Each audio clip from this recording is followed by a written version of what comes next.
Hola amigos y amigas de mi amigo Freud. Vamos a continuar la serie Psicometría donde la dejamos hace el último día, me parece que hace 2 o 3 días que no subo grabaciones de esta serie al canal.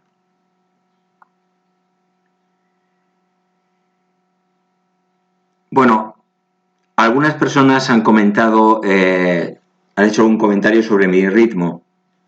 Bueno, yo tengo días, obviamente. Hay veces que tengo un ritmo y hay otros días que tengo otro. Una recomendación para los que les guste la velocidad, ¿no? Cuando de una exposición se trata, que se vayan a correr. Que se desfoguen, que se vayan a correr, y que se calmen un poquito y que, bueno, si les parece un ritmo lento, pues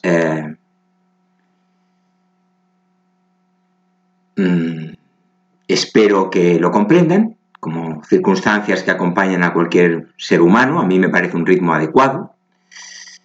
Estoy exponiendo, no estoy haciendo una competición para ver quién acaba antes. Y como digo, nadie está obligado a seguirme, nadie. Doy fe, no he atado nunca a nadie. Así que continúo pues.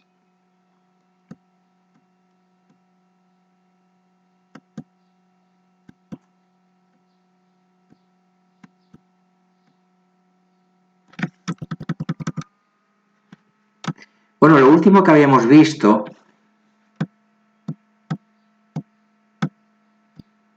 eran las características psicométricas de los ítems.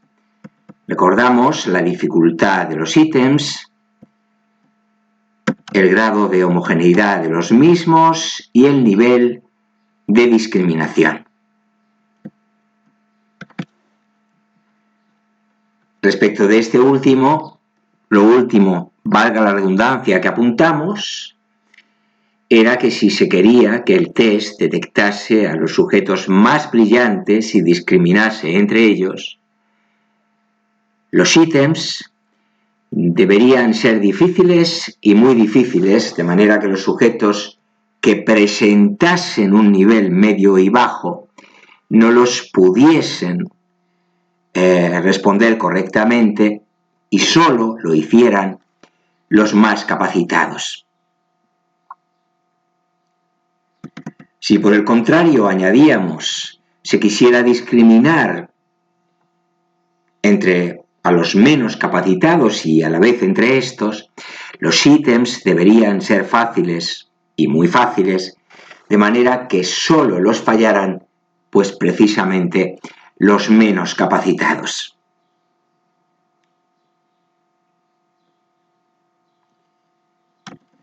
Pero pasamos ya a la redacción de los ítems. Comenzamos en este punto. La realidad es que si queremos construir un buen test, hay que tener en cuenta una cosa, que si los ítems que lo van a formar son malos, el test no puede ser bueno. De ahí la importancia de cuidar la redacción de los mismos. Algunos autores piensan que la construcción de ítems es un arte que pocas personas dominan. Sin embargo, hay una serie de consideraciones que ciertamente pueden ayudarnos en la tarea. Pasamos a exponerlas. En primer lugar, debe existir un alto grado de congruencia entre el ítem y el constructo psicológico que se quiere medir. Es lo que se llama validez de constructo. En segundo lugar, los constructos deben estar claramente definidos. Si no es así, difícilmente se podrá valorar el grado de congruencia ítem-constructo. Es fácil de entender, ¿verdad? En tercer lugar, hay que tratar de minimizar los errores de medida cometidos al medir el constructo con cada ítem.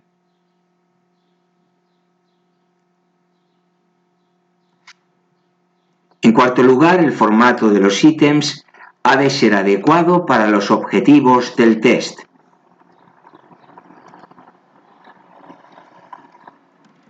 En quinto lugar, los ítems deben reunir las características psicométricas más adecuadas en cada caso. 6. Los ítems deben estar bien redactados. Y 7. Los ítems deben satisfacer las consideraciones legales y técnicas pertinentes. Por ejemplo, se deben evitar los plagios.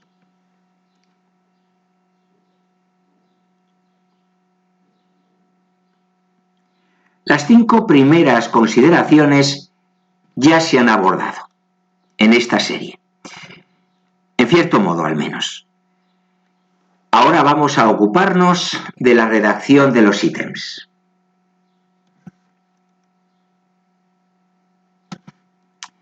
Todas las personas que nos hemos enfrentado a la tarea de escribir, nos damos cuenta de la dificultad que entraña y del número de veces que hay que rehacer el texto hasta que estamos más o menos conformes con lo escrito. Si se trata de escribir algo técnico, por ejemplo, redactar los ítems de un test, la dificultad todavía es mayor porque se requiere un alto grado de precisión en el uso del lenguaje.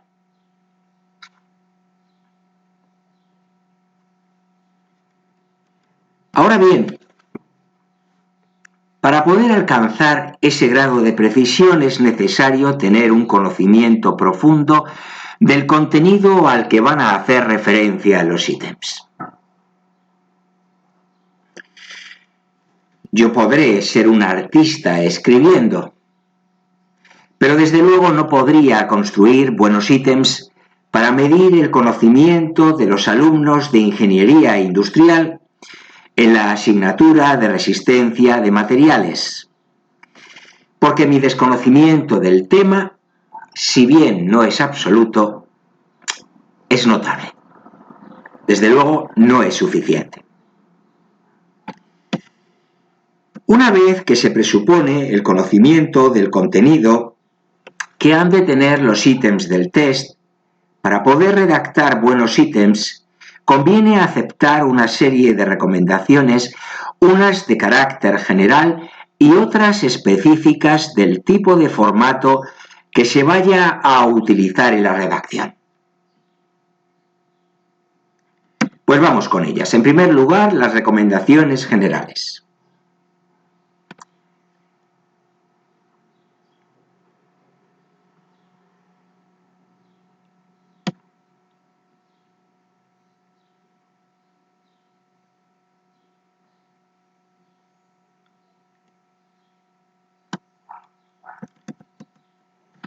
Aunque algunas pueden parecer obvias, subrayamos desde el principio, y de sentido común, la experiencia demuestra la necesidad de recordarlas. Este comentario lo hago porque hay gente, ¿no?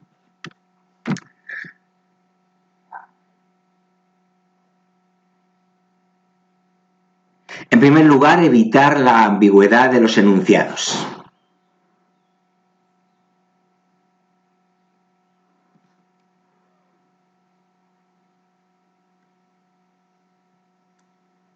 Una forma de hacerlo es redactándolos de forma clara.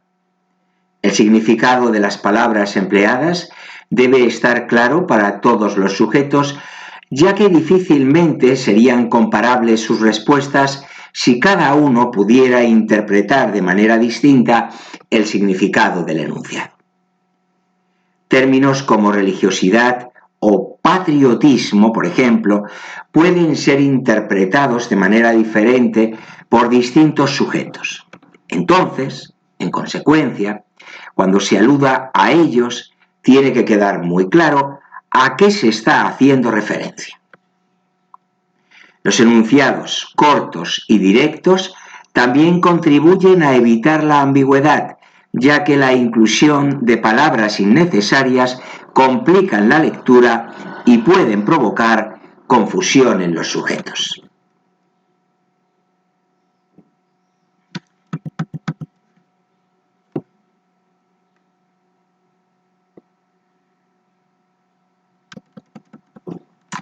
Es necesario que sean lo más precisos posible. Hay ítems que incluyen preguntas acerca de las actividades de las personas en los últimos años, literalmente, últimos años, o sus proyectos para los próximos años, también literalmente. Esto provoca ambigüedad y es necesario precisar qué se entiende por los últimos años o los próximos años. Esos términos pueden tener distinto significado para los sujetos, ya que mientras para unos pueden significar 2 años, por ejemplo, para otros pueden ser 5 o 10.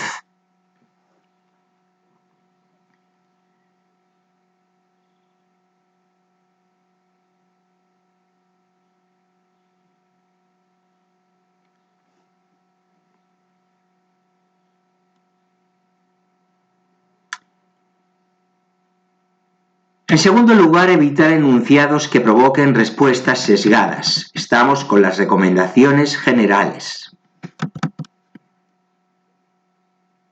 Para poder redactar buenos ítems. Evitar enunciados que provoquen respuestas sesgadas, en segundo lugar.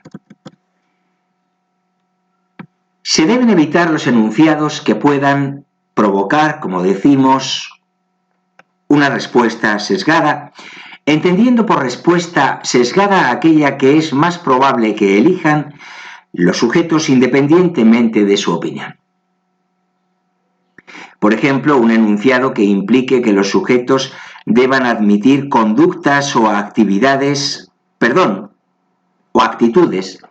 que no son consideradas socialmente aceptables, puede provocar que los sujetos no manifiesten su verdadera opinión y elijan la respuesta socialmente aceptable. A todos nos ha pasado en algún momento de nuestra vida, ¿verdad?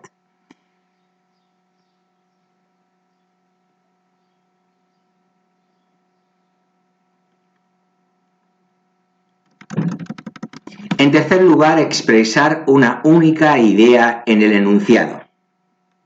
Es necesario evitar las dobles preguntas en un mismo enunciado, ya que provocaría confusión en los sujetos y no sabrían o podrían no saber qué respuesta emitir.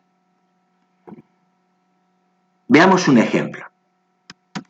¿Está usted a favor de reducir el consumo de alcohol entre los jóvenes y aumentar los impuestos de las bebidas alcohólicas? ¿Sí o no? Este enunciado nos parece incorrecto. Se incluyen dos conceptos diferentes. Esa sería la razón. Una persona puede estar a favor de reducir el consumo de alcohol entre los jóvenes, pero no a base de aumentar los impuestos, con lo cual no sabría qué opción elegir.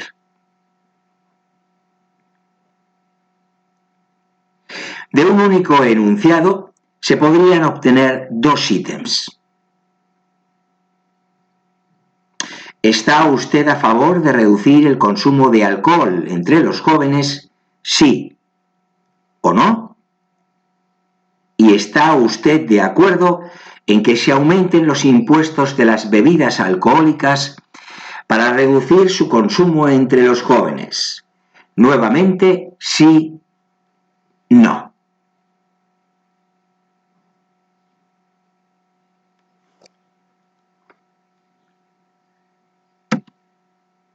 En cuarto lugar, evitar las dobles negaciones en los enunciados.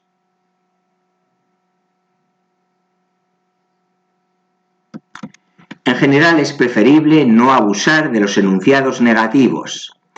Pero lo que sí que hay que evitar es el uso de las dobles negaciones, ya que provocan que los sujetos no sepan cuál es la respuesta que representa su punto de vista u opinión. Veamos nuevamente un ejemplo. ¿Le parece a usted posible o imposible que la llegada del hombre a la luna nunca hubiera ocurrido? ¿Verdadero? Falso. Ante este enunciado, verdaderamente, uno no sabría qué responder. Sería virtualmente imposible.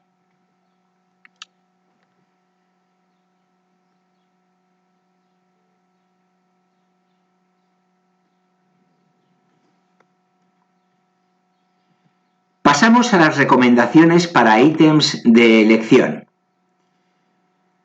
Y es que además de las normas generales que acabamos de exponer, hay una serie de normas específicas para cada tipo de formato. Comencemos por los ítems de dos alternativas, verdadero o falso. Estar absolutamente convencido es la primera recomendación de que el ítem es sin ninguna duda verdadero o falso.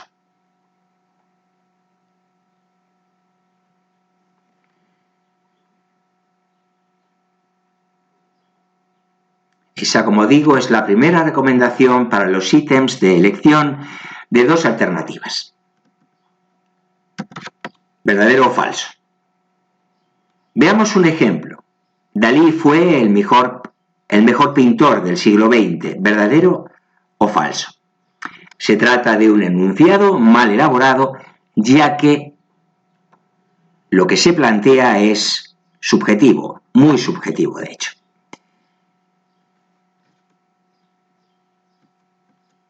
En segundo lugar, seguimos con los ítems de elección de dos alternativas, verdadero o falso. No utilizar frases que sean universalmente verdaderas o falsas. En tercer lugar, evitar en el enunciado palabras que puedan, de alguna manera, inducir la respuesta correcta a los sujetos, aunque no la conozcan.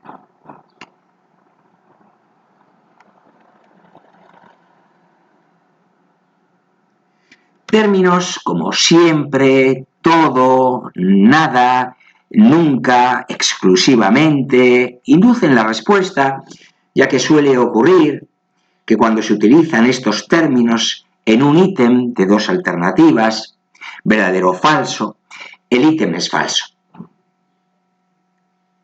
Por el contrario, términos como a veces, en general, apenas, hacen mucho más probable que el enunciado del ítem sea verdadero.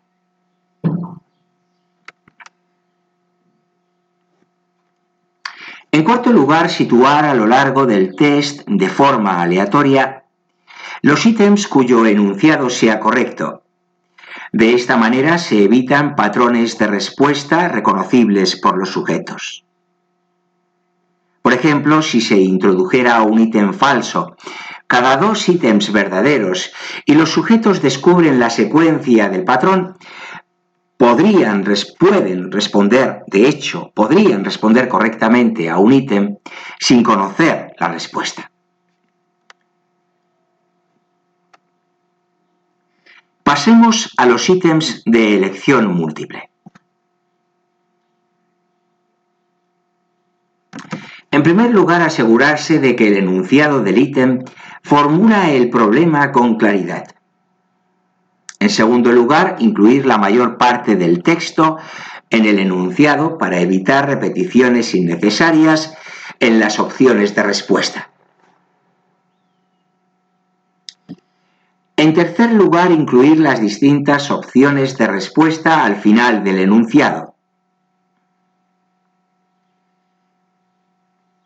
En cuarto lugar, asegurarse de que los distractores, alternativas incorrectas, recordémoslo, son plausibles. En quinto lugar, evitar opciones de respuesta como ninguna de las anteriores o todas las anteriores. En sexto lugar, que solo haya una opción correcta o más correcta, a no ser que se indique lo contrario claramente en las instrucciones.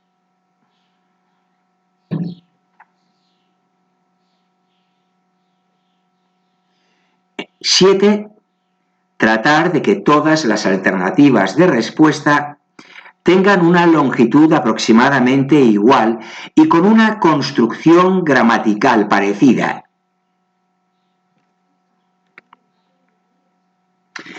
8. Aleatorizar la ubicación de la alternativa correcta.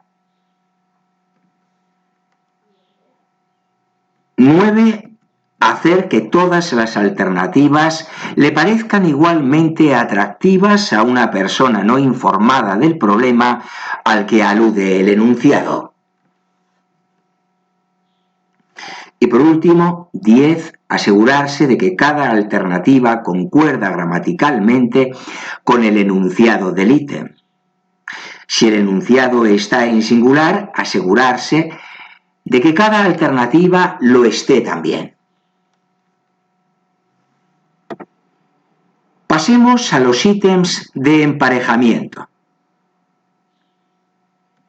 En primer lugar, asegurarse de que tanto las premisas como las opciones de respuesta que hay que emparejar son homogéneas. Supongamos que hay dos premisas que hacen referencia a una fecha y en las opciones de respuesta solo hay dos que incluyen los años. Lógicamente, el problema se reduce a emparejar esas dos premisas con las dos opciones de respuesta y no hace falta examinar ninguna de las demás.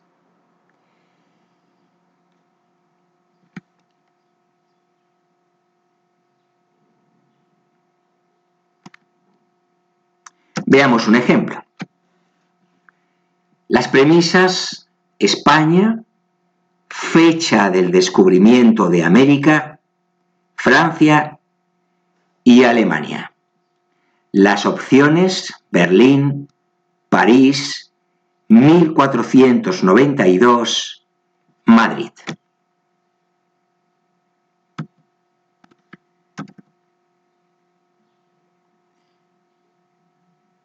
Se trata de un ejemplo ciertamente un poco exagerado, dado que no hay más que una fecha, se sabe con qué premisa hay que emparejar esa opción. En nuestro caso, con la fecha del descubrimiento de América.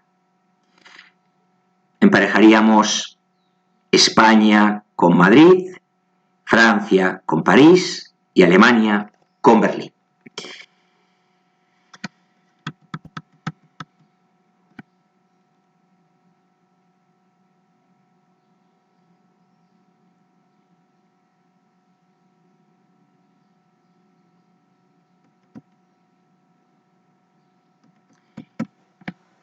En segundo lugar, hay que utilizar el formato adecuado. Seguimos con los ítems de elección de emparejamiento. Utilizar el formato adecuado, insistimos.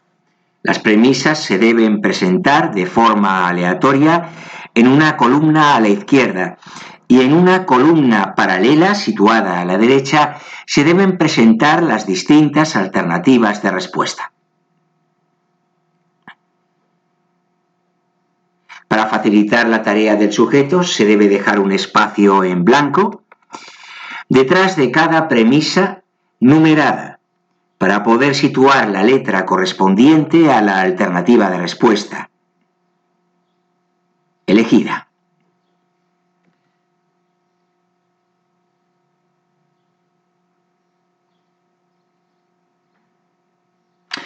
En tercer lugar, el enunciado del ítem debe reflejar claramente la tarea que se espera del sujeto y la forma en que hay que llevar a cabo el emparejamiento. Y con esto terminamos los ítems de emparejamiento. Pasamos al formato closed o incompleto.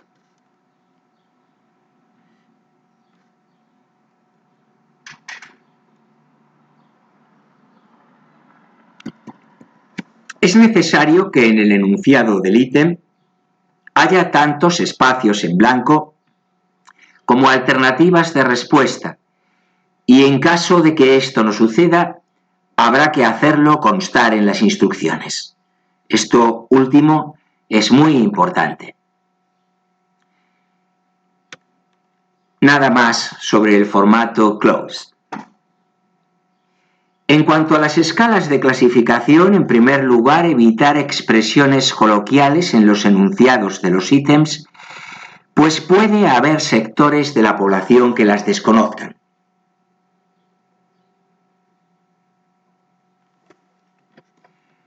En segundo lugar, incluir en el texto completo aproximadamente el mismo número de ítems formulados de manera positiva y negativa.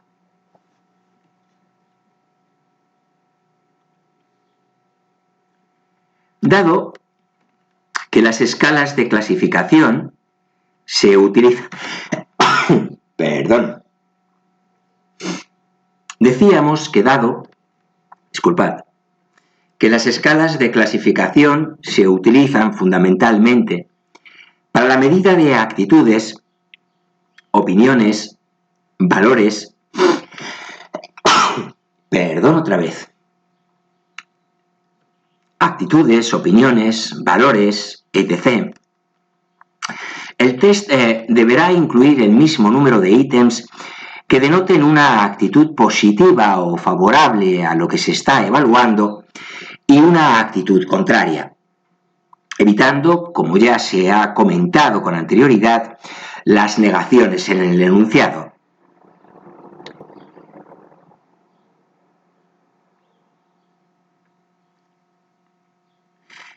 Pongamos un ejemplo. En lugar de poner "no me gusta mucho la caza", que resulta ambigua, quedaría mejor redactado si pusiera "odio la caza", con las distintas etiquetas lingüísticas asociadas a las distintas categorías de respuesta.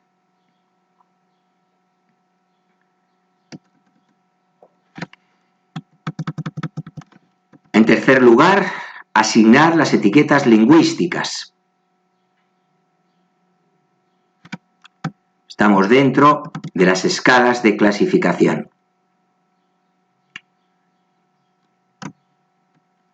Y es que, aunque ya se ha abordado esta cuestión, es importante recordarlo una vez más. Teniendo en cuenta que las categorías están ordenadas, hay veces que solo se incluyen valores numéricos. Es importante que, al menos en los extremos de la escala, aparezcan las etiquetas lingüísticas, pues facilitan la respuesta de los sujetos. También es conveniente introducir una categoría central que represente el punto medio o neutral. Por ejemplo, no sé, indiferente, ni de acuerdo ni en desacuerdo, pues refleja la opinión o actitud de muchas personas, de hecho. Y por último, los listados, que son fáciles de construir y su redacción no reviste ningún problema, a nuestro juicio. Es necesario seguir aquí simplemente las recomendaciones generales.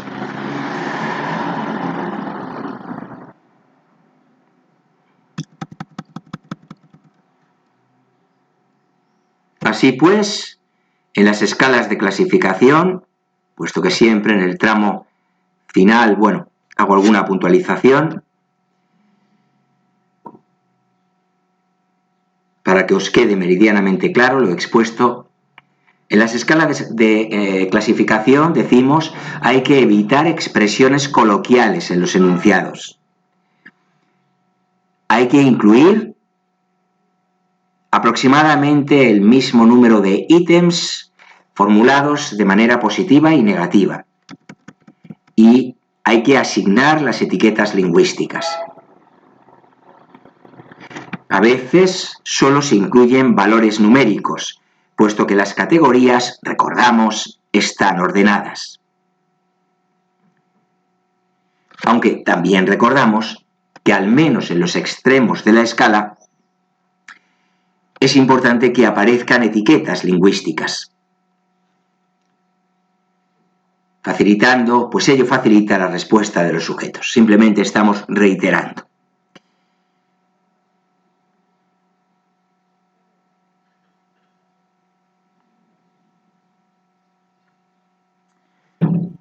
Bueno, recordamos igualmente la conveniencia de introducir una categoría central, punto medio o neutral, que refleja la opinión o actitud de muchas personas.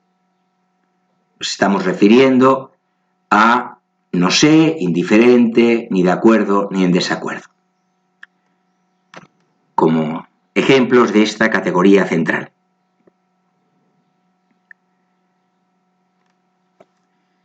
Y bueno, de los listados nada que añadir. Su redacción no reviste ningún problema y simplemente las recomendaciones generales. Bueno, pues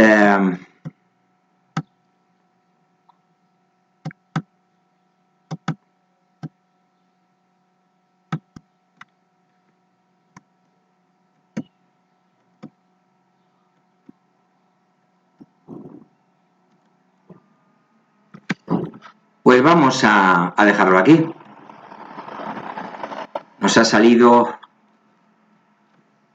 una duración estándar, aproximadamente media hora. Bueno, espero que este vídeo haya sido de vuestro agrado, os haya resultado útil, interesante, valioso desde algún punto de vista. Si es así, por favor, le dais like, me gusta, y así recibo el oportuno y necesario feedback que guíe mi trabajo en el canal.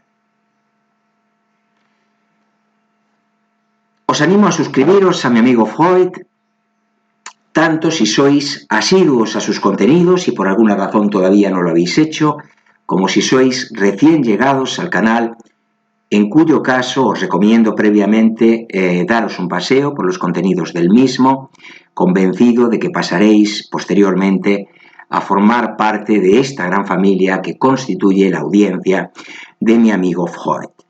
Os recuerdo que mi amigo Freud, también es el vuestro. Así ha sido desde el comienzo de esta andadura, que pronto ya cumple un año de vida. Os recuerdo también que mi amigo Freud está siempre encantado de contar con vuestra atención, con vuestra compañía, con vuestro apoyo y compromiso para con este proyecto que lleva su nombre. Me despido sin más, con un saludo muy afectuoso, con mis mejores deseos y esperando reencontrarme con todos, con cada uno de vosotros y vosotras, con ocasión del próximo vídeo que subiré al canal y que no tardará en llegar, os lo aseguro. Hasta ese próximo vídeo, hasta muy pronto pues. Chao amigos, amigas.